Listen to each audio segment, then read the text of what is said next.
Good morning. Thank you all for coming.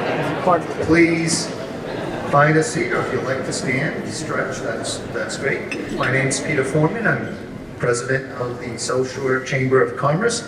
When I was coming up for a sort of mid-morning commute, leaving Plymouth around, when did I leave? About 7:15.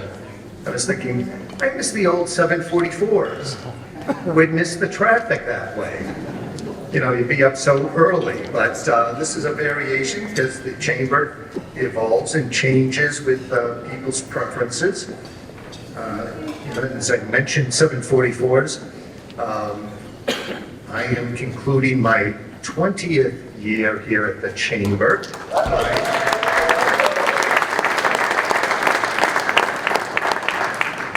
That's exactly how my board reacted when I said I was leaving.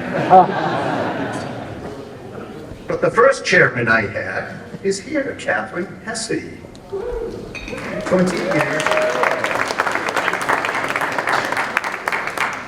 You were my first. But in 20 years. So I want to thank our sponsors for this event this morning, Crocker Design and Cape Cod 5. Both Tim Kelleher of Cape Cod 5 and Gabe Crocker are on our Economic Development Corporation Board as trustees, and recognize a former official and current one, former Braintree Mayor Joe Sullivan, and the former state rep from Pembroke, Duxbury, a little bit of everything, who is now the Undersecretary of Labor and Workforce, Josh Cutler. Where are you, Josh?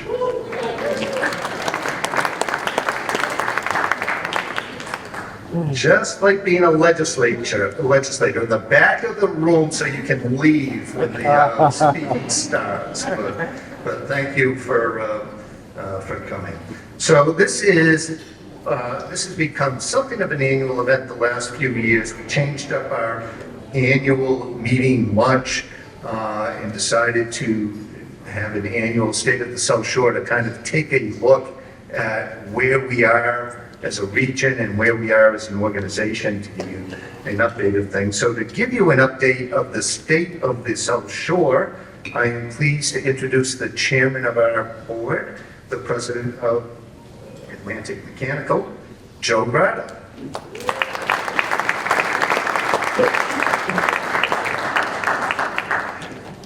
Thank you guys for coming. We're going to hear in a moment a little bit about these sort of changes and the state of the South Shore. It makes sense now to give you a state of the chamber. I am your last chairman, Peter. We're deeply indebted to you, having moved forward here from 2024 into 25 because of how strong of a position that we are in. Our finances are strong. We are firmly in the black. Our investment fund is strong. We are seeing membership rise in an area, organization, and industry that you rarely see membership rise. We knew that's been a change, and we're seeing more people see the value in who we are and what we do. Our partners program is strong, it's expanding further, and it's getting bigger, and you're seeing larger organizations join us.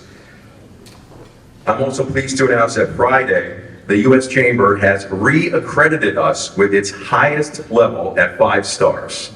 This is a very big deal. Fewer than 3% of chambers actually reach that accreditation level. So that's a very big deal and a very fine thing to go out on for Peter. We also have some new initiatives coming up for 2025 that will help advance our mission and serve our members. You'll hear more about those in the next year. We'll go through that, and some of these pieces that we've been working on sort of in the background as we get ready for transition, you'll see these things come to fruition with time. A lot of what we've been trying to work on is being able to make sure this is as smooth a transition as possible. It's very, very big shoes to fill here, and we're doing our best, and we have some great candidates to find our next Peter Foreman, although there'll never really be another Peter Foreman. So it's only partially a coincidence, actually, that in Peter's 20th year is also the 10th year of a long-range strategic plan to reinforce the Chamber's role as a regional voice for economic growth. The SSEDC has been the leading voice for building an environment that will help businesses throughout the entire area and then the community at large. We're very proud of how they've accomplished this, and that their rise to prominence and what it is that they do has led more and more partners to join, to expand that board itself, and to see real change in infrastructure and for long-term planning. Some of what you're seeing today is the result of a 2030 plan that's been in motion for a very long time. You've probably heard it 8 million times. You've seen it written just about everywhere. We repeat it over and over again, not just for branding purposes, but because this is a real, for long-term strategic plan to help improve where we all live, work, and play. So to tell us a little bit more about the SSEDC is their current chair, the president and owner, founder of Ellis Realty, David Ellis.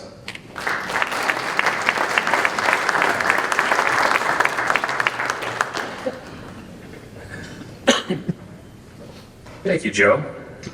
Thank you for your leadership this year, and a very busy year for the Chamber and the SSEDC, and thank you, Peter, as well. I just want to welcome everyone to the State of the South Shore, hosted by the SSEDC. Just want to make one quick note. I just want to welcome the Mayor of Braintree, Erin Murphy. So what is the SSEDC? The SSEDC is the South Shore Economic Development Corporation. We are a subsidiary corporation of the Chamber, and our purpose is to support the Chamber's mission, creating a stronger regional economy through economic growth, job creation, and stronger communities. Part of that is the 2030 plan. The 2030 plan, which you can find at southshore2030.com. In 2016, the plan was developed to identify regional strengths and weaknesses and help the Chamber think about how do we create stronger communities and build a stronger business climate for our members. Given the time it takes to implement such a plan, we aptly named it the South Shore 2030 plan. At the time, with input from civic and business leaders, we created some foundational goals, and they were created by this group as a result of the study that we created at the time. Those goals were to attract a younger, more diverse workforce, build and strengthen private and public collaboration, retention in industry and key sectors, promoting new business and entrepreneurship, recruiting new business to the region, and improving infrastructure capacity, including water, wastewater, and transportation. So why review this now? Why review this today? The study was done in 2016. We're 8 years in.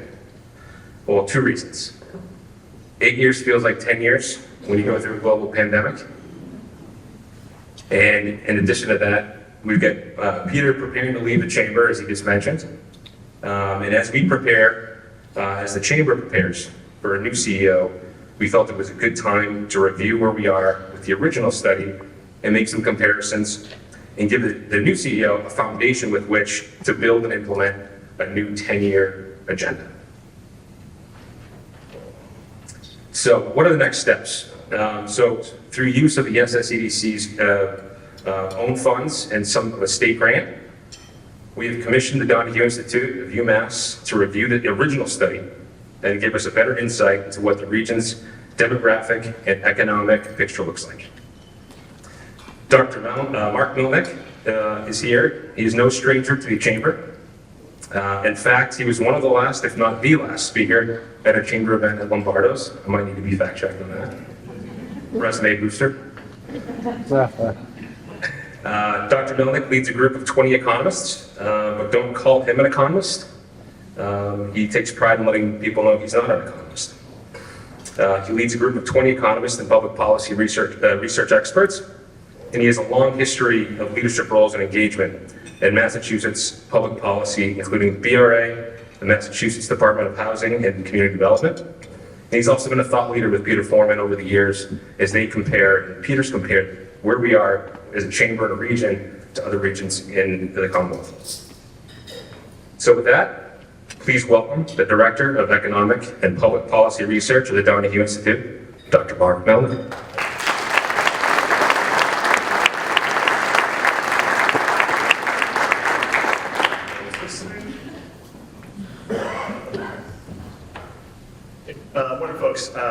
Melnik. Who's seen me do a roadshow before? I want to know which jokes I can still recycle. So for those of you who aren't familiar, the Donahue Institute is a public service and economic development arm of the UMass system. The group I lead, economic and public policy research, we do a couple main things. We do a wide array of consulting research projects with different organizations, most of it in Massachusetts, state government, municipal government, regional planning agencies, and so on. So that's a lot of the different pieces that we do. We also produce a journal twice a year called Mass Benchmarks, which takes nerd economic stuff and translates it into a more public policy focus. So check out Mass Benchmarks, smash the subscribe button. I wanted to thank obviously the South Shore folks and Peter for inviting, for one, inviting us to do this research with them, but also inviting me to speak here today. I've spoken at 3 or 4 events now with the Chamber over the years and with Peter, and met with Peter a dozen or so times, talking about formally and informally, like what's going on in the region, what's going on in the state. And it's been a real pleasure working with you this entire time. So you guys were really lucky to have Peter. And I really want to say too, separate from that, is Massachusetts has an incredible network of chambers that work well together also. And you know, in South Shore being one of them. So it's a real honor to be engaged in this work with you all. So what I'm going to do today is, hold on a second, it's not on. Okay. So what I'm going to do today is kind of a combination of 2 things. I'm going to do a really quick and dirty version of the roadshow that highlights some of the things that are going on in the state economy. We sit at every time I go out there and talk about the economy, I say we sit at a really interesting point in the economy, and it's like, you know, between COVID, the COVID recovery, and then now obviously the election results. There's a lot of positive energy that we've been seeing in the economy in a lot of ways, but obviously I think dissatisfaction with the state of the economy is probably the most important determining factor in what happened in the most recent election. So I'm going to touch on some of those things, on recovery and trends, and then some of the future challenges. And then I'll pivot to talk about more about the current work we're doing with the Chamber. I'd say we're about a third of the way through within our bigger project, and it's really kind of cut into 2 phases. The first phase of the work is doing this kind of analysis, looking back at this, the 2030 document, and seeing what are some of the key trends and issues that we're seeing now relative to what we saw then. And the timing is important, I think, on 2 fronts. One, with Peter leaving, but then secondly is COVID was not on the horizon. People were not thinking about that at all when the 2030 work was done. And the economy has changed in some really fundamental ways post-COVID. And I think it's really important for state government, regional organizations to be thinking about, well, what does this mean now? And especially when we think about hybrid work or what industries are emergent. These are different things. So we'll talk about the 2014 updated relevant data, and then there will be a phase 2 where we get into a deeper strategic conversation about some of those things, and I'll get into that a little bit later. So first, let me get into some of the specifics on the economy. I'm actually going to take this down so I can walk. This first graphic first slide I have here is what we call Massachusetts at a glance. This provides an overview of some of the key characteristics that we see in the state right now. So I'll just walk through each of them. First, unemployment, we're at 3.7%. We have kind of middle of the road when it comes to unemployment nationwide. We're a little bit below the U.S. unemployment rate right now, and we've been below the U.S. unemployment rate for a while. 3.7 is phenomenal. It's pretty much historically low unemployment. It's ticked up a little bit the last couple of months, but actually for some positive reasons, which I'll touch on in a second. The second thing we have there is what we call U6 unemployment. U6 unemployment is a combination of those folks who are unemployed as well as folks who are part-time but would like to be working full-time. This is a good measure to look at to talk about broader economic health. In the Great Recession, for example, unemployment kept coming down, but the U6 was sticky and stayed elevated for a long time.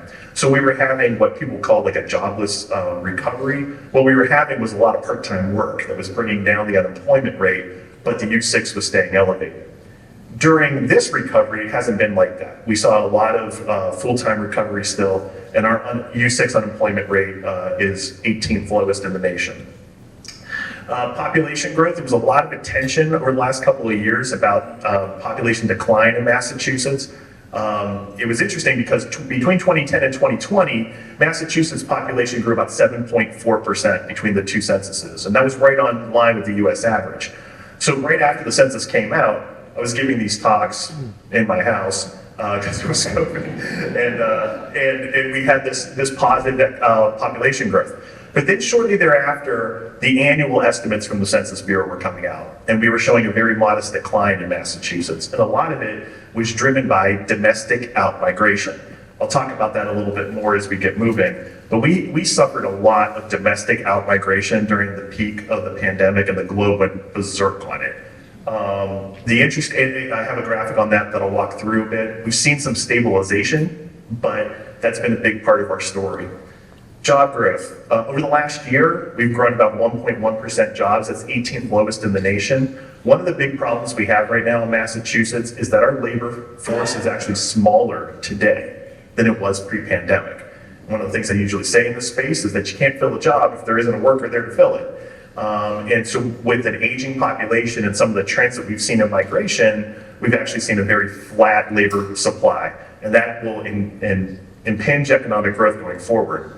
Let me go through a couple other demographics. 18% of Massachusetts is foreign-born. That's the 7th highest in the US. The economic story in Massachusetts is very much an immigrant story. 80% of labor force growth in Massachusetts since 1990 has been because of foreign-born labor. And with an aging workforce, immigrants are going to be an important part of growing our economy in the future. Obviously, this cuts against some of the rhetoric that we were hearing during the election season, which raises some significant questions about economic growth going forward, and I'll touch on that a little bit more later. 10.4% of Massachusetts is in poverty. That's the 9th lowest in the US. That's great. But the problem with the poverty measure is that it's the same across the entire US. So it does not actually account for cost of living differences. So we know that a lot of Massachusetts residents live in poverty-like conditions, even if they don't actually live in poverty. The median age in the state is 40. We're the 17th oldest state in the nation, and 47% of the state has a college degree. That's the highest in the US. So I mentioned a little bit ago that we've seen some flat job growth in the state over the last over the last year. And this graphic gets at this. This here, and again, this is the truncated version of the roadshow. But what we see here is that the labor supply in Massachusetts dating back to 2018, and what is important to recognize here is just how our labor force is smaller now than it was pre-pandemic. Obviously, this is the height of the pandemic, and we see the labor supply drop dramatically. This is when people would talk a lot about a C-session in the Great Recession, where women's labor force participation rate dropped. And you can almost date when schools reopen, both hybrid and permanently, by the female labor force participation rate coming back up. Then we've had this steady stream of just kind of flat labor force growth, except the last couple months. So the last couple months, we've seen the labor supply in Massachusetts go up. Now, it isn't because the population actually grew. It's actually because a lot of folks who are previously unemployed have come in off the bench and have started looking for work again. So we've seen this increase in the labor supply, which has then brought up the unemployment rate slightly. So you have this weird thing that happens sometimes when the economy is going well, where the unemployment rate ticks up a little bit. And it's because discouraged workers come back in off the bench. But still, the labor supply is smaller than it was today than it was pre-pandemic.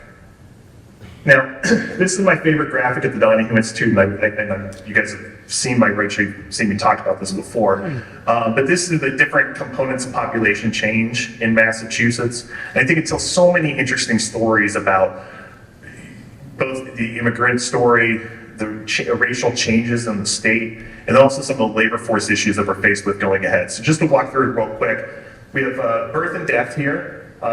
Which the delta between them, or the difference between them, is what our natural increase is. Right now, we have more births than deaths in Massachusetts, but with an aging population, we see that difference is shrinking, right? And there's a number of reasons for that. One is an aging population, and second is we have a very well-educated female population with high labor force participation rate. that leads to later household formations and smaller households. Obviously, COVID played some tricks on our birth and death data as well. Birth rates declined during COVID, and the death rate went up. But we've seen some stabilization here. So I have a couple smiles. So I think there's a joke I normally tell here. I'm going to let it go because but it's one of my best friends. But the thing that gets a lot of the story around here is the story around migration and what happens here. And so the first part here is the domestic migration. Domestic migration is someone who lives in Massachusetts and then moves somewhere else. Now, about a year and a half ago, the Boston Globe and the local media lost its mind about this because we had this dramatic increase in domestic out migration.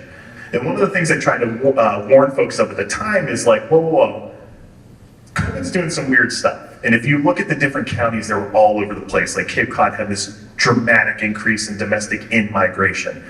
Hampshire County had a ton of out and in, like back to back, right? And a lot of it was COVID doing things. But the thing I told people to focus on is recognize signal from noise. This could be noise, and it turned out to be. But the signal is this. We've been net losers on domestic migration for 20 years. And a big part of that is because of young adults and their mobility, which I'll talk about a little bit more. But the thing that has counteracted the declines in domestic migration have been the amount of international migration in the state. So a lot of the population gains we've been seeing and the labor force gains that I mentioned before are because of the gains in international migration. Now, international migration shrunk a bit. This is the Trump years. So we saw some declines in international migration through restrictions on different visas, I think some of the rhetoric around immigration, but most importantly, immigration really declines with COVID. There was almost no immigration for 2 years. So that's some of the ramifications we're feeling now in the state with a flat labor supply. So we just didn't have as many immigrants come in 2020, 2021, even 2022, and we're kind of stabilized now to where we were pre-pandemic. But that's the balance of what's been happening with in and out migration in the state. Now, importantly though, even with some stabilization, we have an aging population in general. So when we look at Massachusetts, if you take the population projections we have at the Donahue Institute that we do for all the cities and towns out to 2050, and you apply current day labor force participation rates, what you find is labor force growth in the state really slows dramatically. Between 1990 and 2020, the state's labor force grew 15%. But if you take today's labor force participation rates by age and apply it to our projections, the state's labor force will only grow about 7% over the next 30 years. And in some regions, it would be a decline. Like, for example, up in the north central region in Fitchburg, where it has an older population and very little immigration, we see this decline in labor force. Now, on out-migration and in-migration, what are the big movers here? Well, the big movers that occur are around young adults, right? So the blue are folks who move out of Massachusetts, the orange are the people who move into Massachusetts, and this little block here is just kind of the net difference. So when you talk about where the changes occur, I think what's most important to recognize is that a lot of the out-migration story in Massachusetts is among these young adults. Or actually, let me stay there back. A lot of the movement is among these young adults. We import a ton of young adults, 18 to 24, and then we see a lot of them leave in that 25 to 34 age group. Now, there's a number of factors that go into this, but I think to me, this is where the public policy steps in, right? Because what are the combination of things that would help keep and retain folks who come here in the young age cohort? Housing prices, for example, job opportunities. And then we have obviously far less movement when we look at some of the older cohorts. Inflation, sorry, lost the word. Got a lot of attention over the election. Just touching on a few quick things. Not surprisingly, inflation in the Northeast in Greater Boston looks very similar to the US. We're a smaller part of a bigger thing. This is an international problem, and right now, inflation has really stabilized, but is a little bit elevated still here in Greater Boston. and in the Northeast. The Fed wants to aim for about 2%. To be quite honest, that's kind of arbitrary, but obviously we don't want 8%. And so we've seen the unemployment rate the inflation rate coming down. Now, what's interesting about inflation, though, when we talk about the region, is just where it comes from. So, two sides of the chart here. This is inflation from July 2022 to July 2023, and then this is inflation 2023 to 2024. I think the most important thing I want to call people's attention to is that, we see in the yellows US and the reds Boston, shelter, the cost for housing, was a big driver of inflation, both nationally and greater Boston, right? We saw food and beverage. You saw all these conversations about how expensive groceries are and stuff, and this is where you're seeing that, right? Now, it's kind of chilled out here when we talk about food in the most recent year. But what's going on? Shelter still, 6%, almost 7% year over year inflation. In fuel, in our region, we rely heavily on natural gas. Natural gas prices have spiked, part of this in response to wars in Europe. So these are big driving factors in costs locally. Okay, let me turn to South Shore now. So I mentioned already, we're in the middle. There's a two-phase study. First is a regional data study, and the second is a strategic analysis around the region. We're in the middle of phase one right now, where we're doing the demographic and economic benchmarking, a retrospective analysis of the Market Street Services report that was done in 2014, but then finalized into a plan in 2016. And we're going to be providing a preliminary report to the South Shore folks later this year, early 2025, on just kind of an overview of these things. So I'll talk about some of these data. I think this is an interesting waypoint, though, in the project to also hear from folks a little bit about, hey, you should look at that. Because there's room for that both in the phase one work, but also the phase two work. In phase two, we're going to build on phase one and be a little more strategic and focused and help the chamber define some potential key agendas in the coming years, including looking at some best practices for other mid-sized regions, interview experts, and then develop some recommendations. And so like really kind of trying to stand on the shoulders of the 2030 plan, but modernize it a little bit, knowing that COVID happened and other things, and so how should we be thinking about this region? So as I get into data a little bit, I have some moving parts around data that just because of geographic challenges. So obviously we talk a lot about the region in relation to greater Boston, so there's Boston up there. We will look at where we can the 25 communities of South Shore as the South Shore. But there are some limitations in data availability for the 25 communities. So in some instances, we have to do a little bit of a bastardized two-county thing. So then we have Suffolk County and Plymouth County. So this is the 25 communities, right? And that is familiar with you guys. But then we have the Norfolk County, and then this is always so weird. But then the Plymouth County thing. I don't know what more was fought to have that happen, but it was very odd. So anyway, so that's sometimes how the data will be displayed. So South Shore at a glance, doing the same thing that I did for the state. Unemployment is elevated in the South Shore. It's 4.4%. Again, the state was around 3.7%. And interestingly, the region is way below its pre-pandemic peak, about 6,000 jobs below its pre-pandemic peak. So while the unemployment rate is pretty good, the job deficit is significant. And one of the interesting things I was chatting with folks beforehand that is a driver of this, I'll get into some of the industries, is that there's a lot of service-based sectors in the region that were hammered pretty hard during COVID that are still in their recovery phases. A big part of job recovery in Massachusetts was driven by professional and business services, things like high tech and bio. It's not in industries that we have in great abundance down here. Population change has been kind of flat. And the job growth has been flat as well over the last year. For the region, 16% is foreign born, so it's pretty much in line with what we see in the state. And the poverty rate is low, only about 8% poverty, although there's big differences when we talk about the two counties between Norfolk and Plymouth. In fact, one of the interesting notes that my staff gave me is Norfolk County is the 40th most wealthy county in the United States, which I did not know before this, so very interesting. Medians are a little elevated relative to Massachusetts median age, a little over 40, and 52% of the region has a college degree. This next graphic is a job growth index. Basically, what we did here is reached out to 2003 and took the U.S., Massachusetts, and South Shore together and indexed them on their job totals then, and then looked at how growth separated from each other. So interestingly, South Shore early in this process is doing a bit better than the state, but then in the Great Recession, we see a dramatic decline. The Great Recession really hammered industries like retail, manufacturing, and construction, and less so universities, healthcare, and some of the things in bio and such. So this creates this kind of gulf that we see here with the South Shore. And then we have a bounce back period that occurs, right? Where the state is outrunning it, but we're seeing significant job growth, but then COVID happens.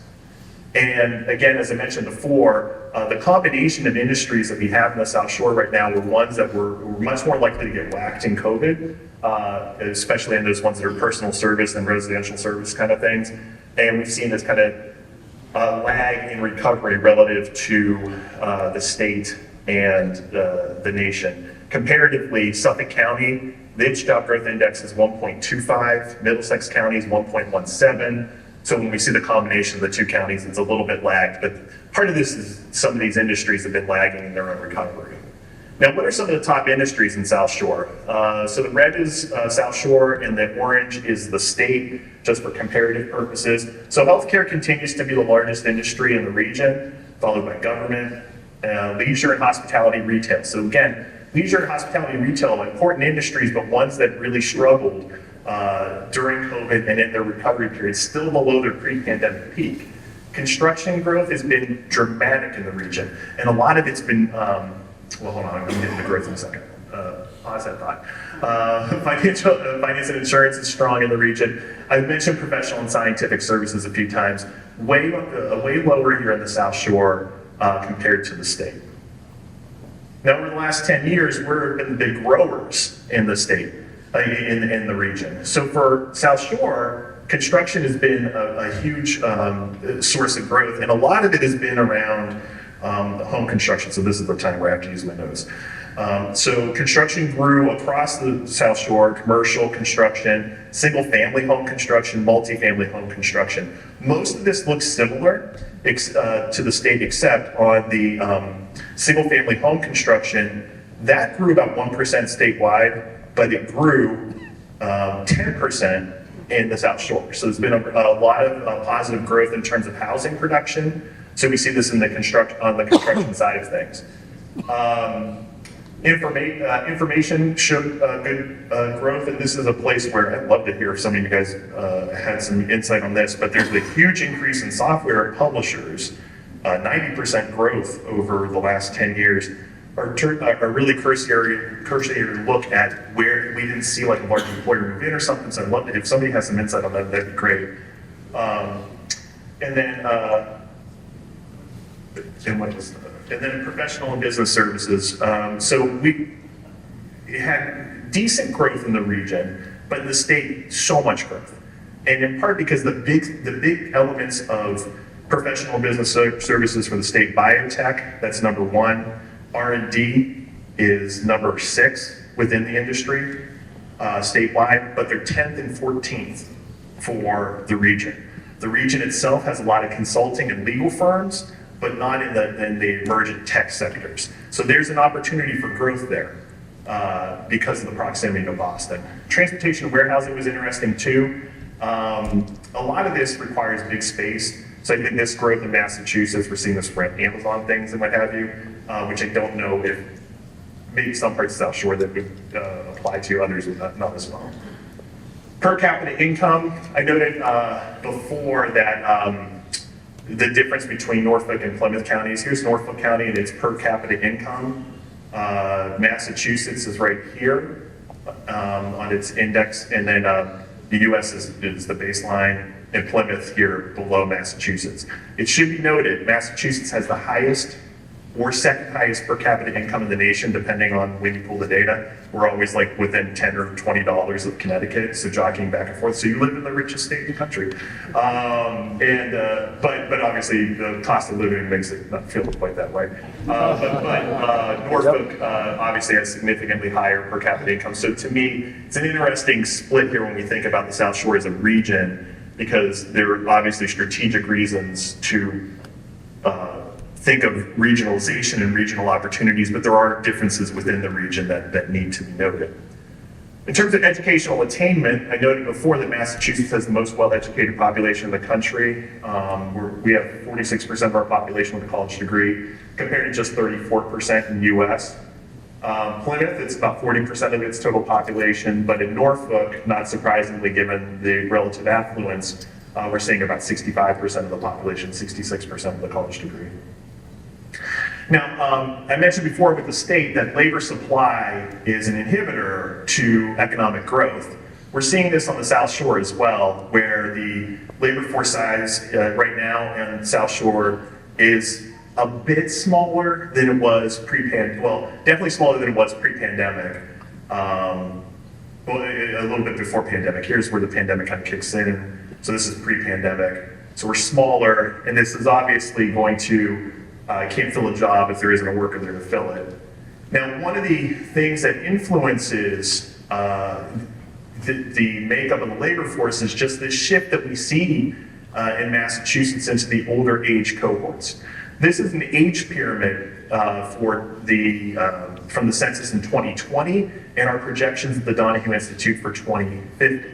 In Massachusetts, we're about 18% 65 or over right now, and we're projected to be 23% 65 or over by 2050. In South Shore, it's even a bigger shift into the older age cohorts. It's about 20% now, and our projections have it about 25% in 2050.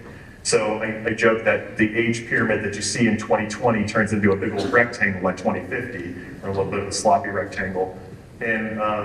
And for women, as you can see in the older cohorts, you guys live longer, so you'll see that kind of difference in gender that kicks in there. A lot of attention on home prices. This here looks at median home sales in 2023, comparing the U.S., Massachusetts, Norfolk County, and Plymouth County. This combines condos and single-family homes, so which might be a reason why, I don't know if it seems low or high to you, it seems a little low to me in some instances because of the combination of condos and single-family homes.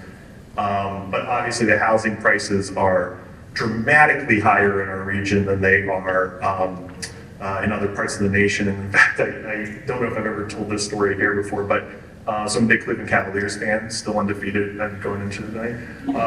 But when I bought my house in Natick in 2018, my buddies back home were sending me the listings for Kyrie Irving's house in Cleveland as he was moving here. And I bought my house in Natick for the same price Kyrie sold his in Cleveland.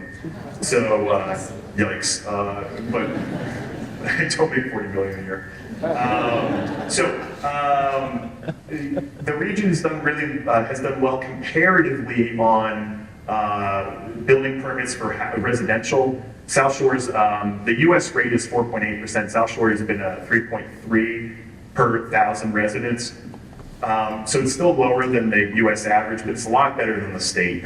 One of the things that we're doing at the Donahue Institute right now is we're working on the statewide housing plan for the new Department of Housing and Livable Communities, and a lot of the conversations around production, that we have underproduced housing for a very long time, and it's been a statewide problem. The region has done better in terms of housing production. I understand was a goal that was set out early in the 2030 plan. But this is a recurring issue that we have in Massachusetts. And even with flat population growth, we have different kinds of housing we need. Older residents needing smaller units, and dealing with this housing mismatch issue that we have in different parts of the state. A lot of attention on remote work post-COVID. One of the things that we found in a longer presentation, I would show the change in this. We had a dramatic increase in remote work, but then it has kind of cooled off a little bit. What I think is really interesting, though, is that despite the fact that remote work means you can live anywhere, that the most remote workers in Massachusetts are here in the really affluent suburbs outside of Boston, right? And then you can see, so less than 10% in Brockton, less than 10% in Fall River, less than 10% in these gateway cities, Worcester. So there's a really strong connection between what you do for work and your ability to do remote work. South Shore has functioned in some ways as a bit of a bedroom community. There's a lot of economic activity in the region, but there is a lot of folks who live here and then go somewhere else for work. This kind of shows that churn here. We have 155,000 folks in the South Shore working somewhere else. We have 85,000 that live and work in the region, and we have 106,000 that come in from elsewhere. This is a bit of a crude data measure here that gets at this a bit, that we're gonna work with a bit more. But here, we're trying to look at folks who work in South Shore and folks who live in South Shore. And I think what is important here is, you know, professional, scientific, and technical services that keep banging this drum.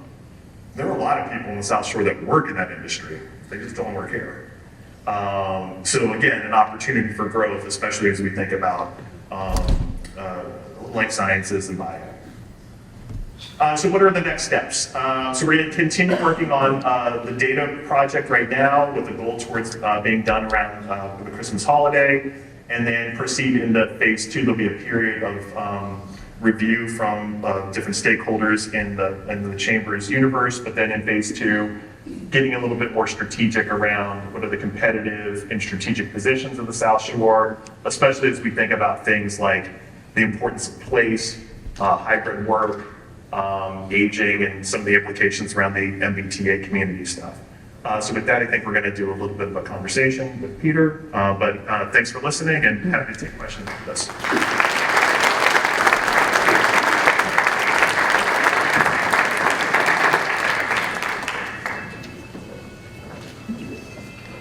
Yes. Is that the play us off the stage music?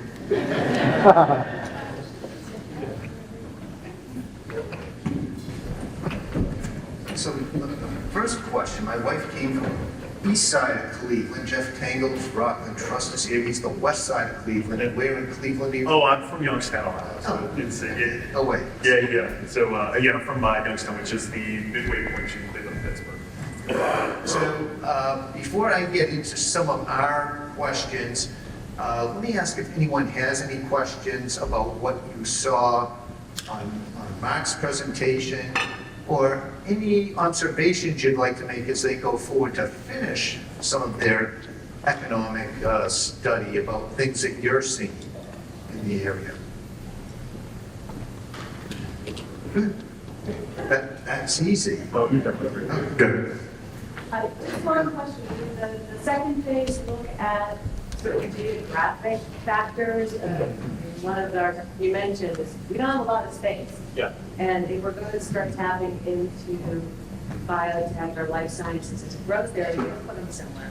Will you look at that as part of the analysis? Yeah, I think, so the question is, will we look at some of the geographic factors that influence or impede economic development? And the answer is yes. I think one of the things that we do in these kinds of economic development studies is a lot of what we refer to as the mixed methods approaches. So right now we're leveraging a lot of secondary data on income and wages and whatever. But I feel like for the strategic work, it's really important for us to be talking with local experts, industry experts, real estate folks, and so on, to help us triangulate on some of these very issues that you're identifying. And, you know, in some studies, we've identified locations and said, oh, okay, here's a couple places where you could do this thing or that thing. Or in the example you're using, saying like, well, we really want to be stronger in this industry or set of industries, but here are the reasons why we could be, and here are the reasons why we might not be able to be. So it's a great point, and I think the interviews and key stakeholder engagement with other experts will help us identify some of those things. So Mark, when we started this project, it was really about 10 years ago, we began with what's called the people in place strategy. attract the people through housing. You'll have the workforce that will attract and promote business growth. And if you have strong communities and great livable places, that will help attract the people as well. We're seeing some of the population growth. I don't know if we're seeing that much new types of business sectors coming in, as you mentioned, with the sort of the professional, the high-tech, biotech, maybe we're seeing it in information. But with what you're seeing, the next iteration of this plan, is the people in place strategy still valid, or should we be looking at other things like business recruitment or sort of infrastructure? Yeah. So it's a great question. I think that it's a dynamic one, you know, where I tend to think that people in place strategy is actually more valuable now than before. You know, there's a lot of consumer spending that is being moved into different places. And I think that as we have hybrid and remote work, then, you know, having livable communities, interesting spaces, placemaking and place keeping, I think are going to be essential economic development strategies for making, for drawing workers. And so there is a you know, reciprocal relationship between where people are and the services that they want to have. I mean, like I think about my own life, right?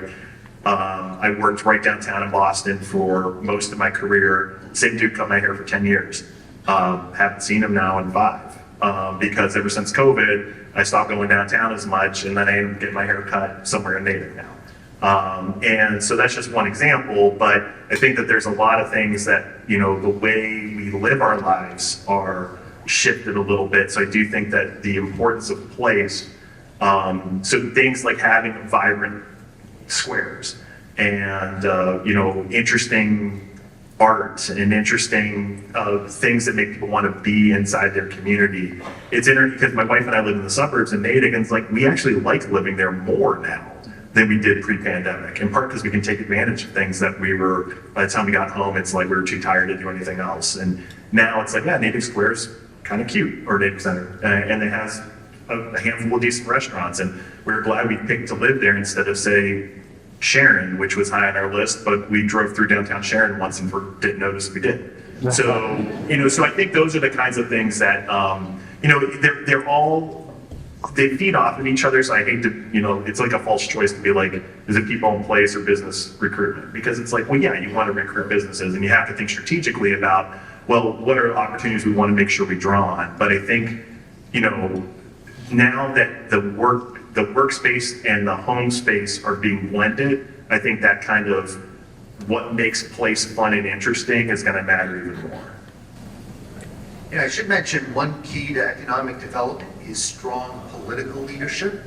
And we're very lucky on the South Shore because overall, our towns and municipalities are really well run. And we have great leaders like Aaron Joyce, who's been doing a great job in Braintree. And it makes a difference. I can tell you last year, 2 years ago, I had my meetings with a lot of the business groups in Boston, a lot of the real estate world. There's a lot of concern about this growth, both in Boston and Braintree, oddly enough, mostly over the plaza issue. But Mayor Joyce has been doing a great job changing perceptions about whether Braintree is business friendly, and that affects the whole South Shore. So the political leadership we have locally is really important to our economic development as well. Let me get back to the issue of our original study. When I look at the slides, and I look at how much we've been doing on promoting multifamily housing, transit housing, and we see a lot of the growth around, I don't really see it. I don't see the result of that yet in all these slides, and I'm wondering if we're on the right track. The Chamber's invested a great deal of time and money into this long-term effort, but when do you think a region starts to see those results? Well, yeah, and it's tough because there's so many counterfactuals to consider and like when you'd see something like this. So first on housing prices, seeing any kind of significant aggregate change in housing prices is like turning around a battleship, right? So so it's not surprising to be several years into any kind of effort to increase production and say like, oh, wait a minute, why aren't the prices lower, right? Then the other issue we ran into is just inventory, right? When the interest rates went up in COVID, the inventory shrunk, and therefore the housing that was available started going at extraordinarily high amounts. And again, thinking about my own community, I watched so many places in West Natick, which was like the working class, really middle class part of Natick, go from $500,000 places to over $1 million in less than 10 years. And a lot of it is, again, one part of it is new construction, people tearing down modest homes and building bigger ones. But then it's also just that inventory issue. So I think, like, when do you see the difference? You see the difference when the more production that we see and the state, with the MBTA communities thing and some of the other efforts to try to increase housing production, we'll see some of it there. I think importantly, it's going to be as the interest rates actually fall, because that's been a big factor in keeping inventory down, right? We've had people reach out to us and be like, oh, do you want to sell your house? And they don't know that our neighborhood's a mix. We either have people like us or really old original owners. So the really old original owners may be willing to move. We're not moving. Why would I have a 3.25% interest rate and I'm in my mid 40s? It's like, I'm obviously staying in this house, right? But like as the interest rates come down, I think you're gonna loosen up a little bit. That okay, people who want to buy are now going to feel more encouraged, and people who own a house are going to say like, well, I'm not going to get killed by more than doubling my interest rate to go buy another house. So some of this is really just doesn't even have anything to do with what you guys did. You know what I mean? Because there's these factors that are just like it's the wind's blowing in your face when it comes to actually moving some of the things in housing. So is it worth doing? It's absolutely worth doing. Yeah, I mean, because again, when I think about so much of that is driven by a pandemic and by global inflation, right? You can't predict for that, right? But underproduction in the state has been the biggest driver in the housing costs that we see. When I think about the things that are going to inhibit economic growth in the state, it's going to be things like how can we attract and retain young people, like I was showing, and being able to afford to buy a house is paramount in that situation. And then it's also how do modest or low and middle income folks make it work in a high cost state. Massachusetts is going to be a high cost state for a number of reasons, energy and what have you. But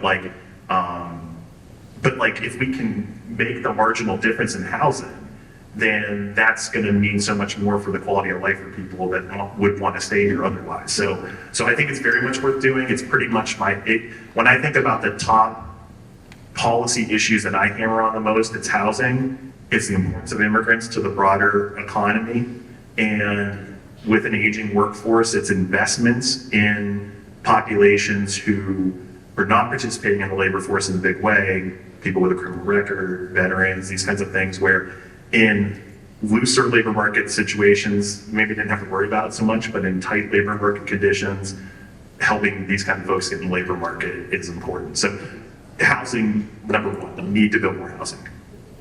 So our work is particularly challenging and unique because we can only do so much. We're maybe the largest business organization on the South Shore. We're certainly the best at 5 stars. But we can only do so much. It's a relatively small group and organization. And yet we have this area. Eastern Mass is driven by Boston. Eastern Mass economy is a hub and spoke economy with the road networks coming out of Boston. We looked at the original 2030 at traditional South Shore boundaries. The Route 3 corridor, a little bit along the rail lines. When the next iteration of this comes out and the new CEO takes over, are we looking at the right boundaries to think about economic activity and what we try to drive? Yeah, it's interesting because I think having broad regional strategies is important, but obviously, as you noted earlier, you have municipalities that are, have their own unique flavor, have their own political context. I think what would be interesting as we engage in this, and one of the things that stood out to me is like when I look at that shape of the South Shore region, I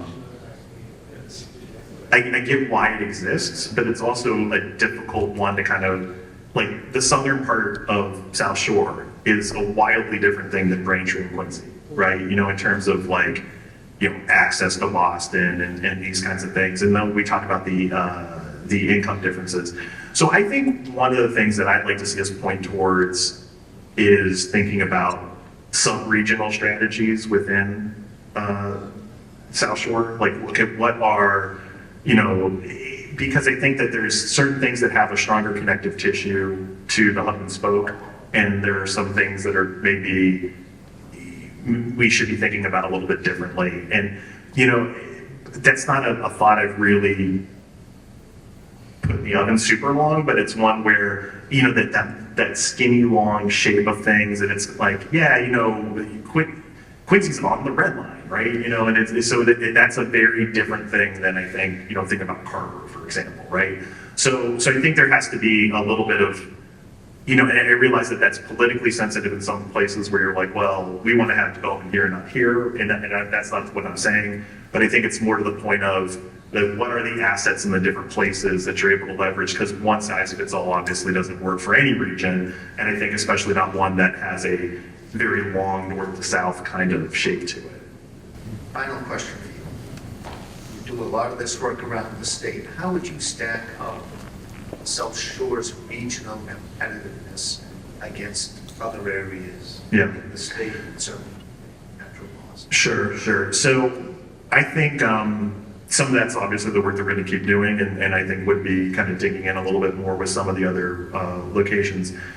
I do think that there are some things about like natural amenities that are super attractive about the South Shore. I mean, the view today was incredible here, and you think about proximity to the water and all that stuff. Or I took my kids' class to the Plymouth Plantation recently, and it was just a really lovely drive and area. So those are some things that I think are really strong for the region. The relative housing prices may be okay, you know, because of what Greater Boston is like.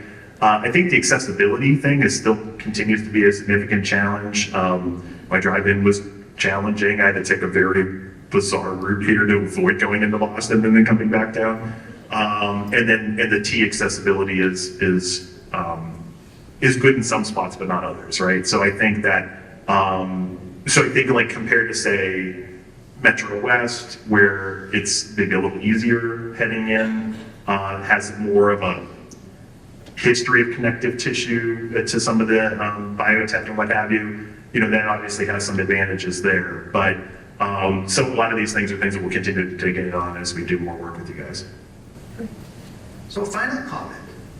This has been a long 10-year process. The leadership at the chamber has made a significant investment of hundreds of thousands of dollars into this initiative. It leads to a lot of projects that directly help our existing members, sets the table for the future. I think puts us in a strong position, but it's not easy work.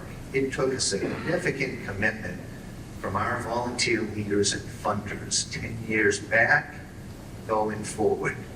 And I want to thank all those leaders who are here, who have helped do that. You've been better leaders than fiduciaries because it's cost us a lot of money to do this, and it's taken a lot of time. But that's the type of leadership, volunteer leadership we've had going back certainly to when Catherine was my first chair, but 20 years before that. And that's part of the DNA of the South Shore Chamber. Tremendous volunteer leadership, tremendous funders, tremendous members who are helping each other. And so as we conclude the first decade of this long-term strategic plan and economic planning, I want to thank all of you for what you've done, and I hope you show the next CEO that same level of commitment because I plan to live on the South Shore and I want it to be strong, and I'm gonna watch it from a distance. Thank you.